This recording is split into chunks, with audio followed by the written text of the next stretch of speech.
नमस्ते दोस्तों। High tibial osteotomy एक बहुत ही सफल सर्जरी है जो सही समय पे और सही पेशेंट्स में अगर की जाए तो काफ़ी अच्छे रिजल्ट्स दे सकती है।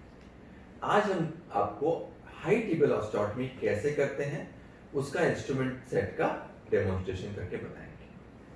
हाई टिबियल ऑस्टियोटमी आमतौर पे उन मरीजों में की जाती है जिनको मीडियल साइडेड ऑस्टियोआर्थराइटिस है और जिनकी उम्र कम है। इसका अर्थ यह है कि जब मरीज को जल्दी या कम उम्र में ऑस्टियोआर्थराइटिस की तकलीफ शुरू हो जाती है और वो उम्र ऐसी उम्र होती है जब हम नी रिप्लेसमेंट के बारे में नहीं सोच सकते हैं, तो हाई टिबियल ऑस्टियोटमी की जा सकती है।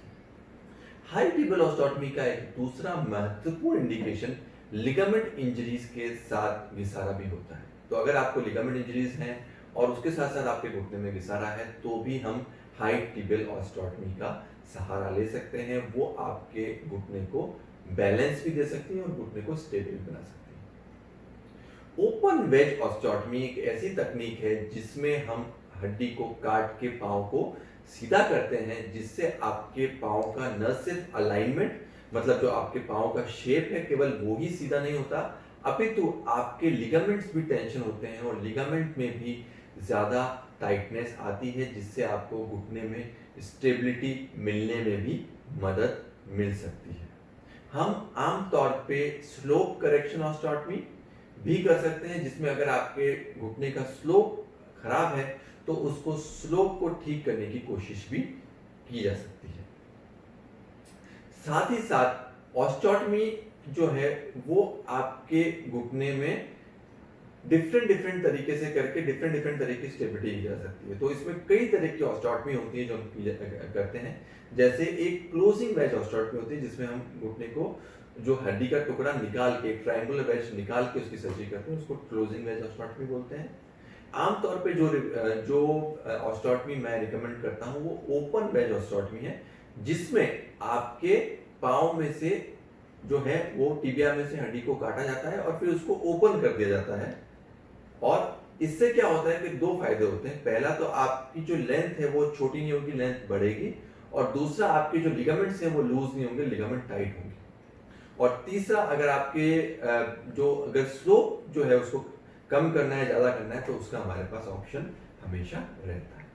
तो हाई टिबियल ऑस्टियोटमी जो है वो एक सर्जिकल टेक्निक है जो घुटने के अंदर की तरफ एक इंसिजन देके की जाती है। ऑस्टियोटमी के बाद इस तरह की प्लेट होती है जो हम फिक्स करते हैं, और इस प्लेट में हम एक ब्लॉक होता है जो यूज कर सकते हैं। तो ये आप देख रहे हैं, ये एक ब्लॉक है, और इस ब्लॉक को अब ये देखेंगे तो ये एक ऑस्टियोटमी का सेट है।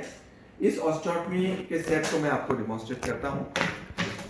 तो अगर आप इस सेट को देखेंगे तो इसमें 3 तरह की ट्रेज आती हैं। ये सारे इसके इंस्ट्रूमेंट आते हैं, ये इसकी स्पेसिफिक प्लेट होती है।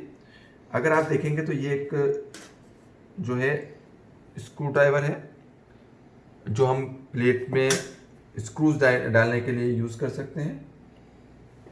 साथ ही साथ हमारे पास एक छोटा स्क्रू ड्राइवर होता है जिससे हम जो ये छोटा ब्लॉक है ये यूज कर सकते हैं। ये ब्लॉक का यूज करना ऑप्शनल होता है, कई सर्जन इसको यूज करते हैं, कई सर्जन इसको यूज नहीं करते हैं, पर ये ब्लॉक जो है वो आपके ऑस्टियोटमी को बचा के रखता है।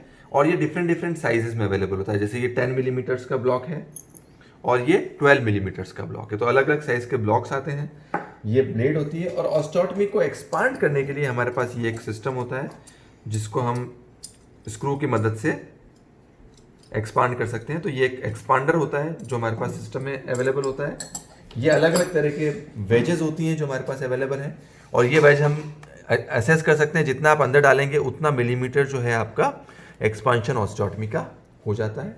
साथ ही साथ हमारे पास इस तरह के लेमिना स्प्रेडर होते हैं जो हम इस तरह से चौड़े कर सकते हैं। जब इसको चौड़ा करते हैं तो हम उसी पोजीशन में फिर उसको जितना हमको चाहिए उतना हम जो है इसको बढ़ा सकते हैं। तो ये लेमिना स्प्रेडर होता है। तो ऑस्टियोटमी को खोलने के लिए ये लेमिना स्प्रेडर यूज किया जाता है। ये डिफरेंट टाइप्स के ऑस्टियोटॉम हमारे पास होते हैं और गाउजेस होते हैं जिससे ऑस्टियोटमी की जाती है।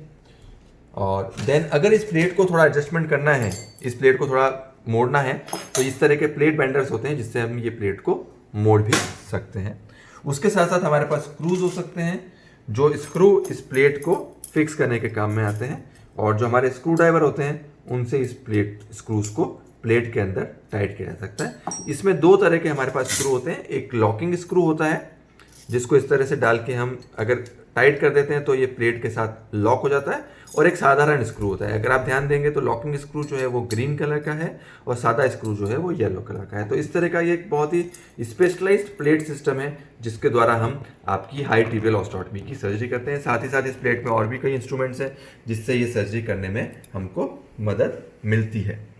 हाई टिबियल ऑस्टियोटमी एक टेक्निकल डिमांडिंग सर्जरी है।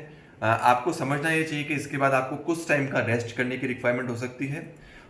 इस सर्जरी में हम बोन ग्राफ्ट का यूज़ कभी करते हैं कभी नहीं करते हैं, तो डिपेंडिंग ऑन द केस। आमतौर पे हमने ये देखा है कि अगर 10 मिलीमीटर से ज़्यादा हमको जो है हड्डी को खोलना पड़ रहा है तो हम बोन ग्राफ्ट का यूज़ कर सकते हैं। कई बार इसके साथ साथ बोन ग्राफ्ट सब्सटीट्यूट जैसे कैल्शियम सॉल्ट्स का यूज़ भी हम करते हैं, तो वो depending on patient to patient उन सब चीज़ों का यूज़ किया जा सकता है। अगर आपको हाई टिबियल ऑस्टियोटमी के बारे में और कोई भी जानकारी चाहिए तो आप हमको कमेंट बॉक्स में लिख के भेज सकते हैं। धन्यवाद।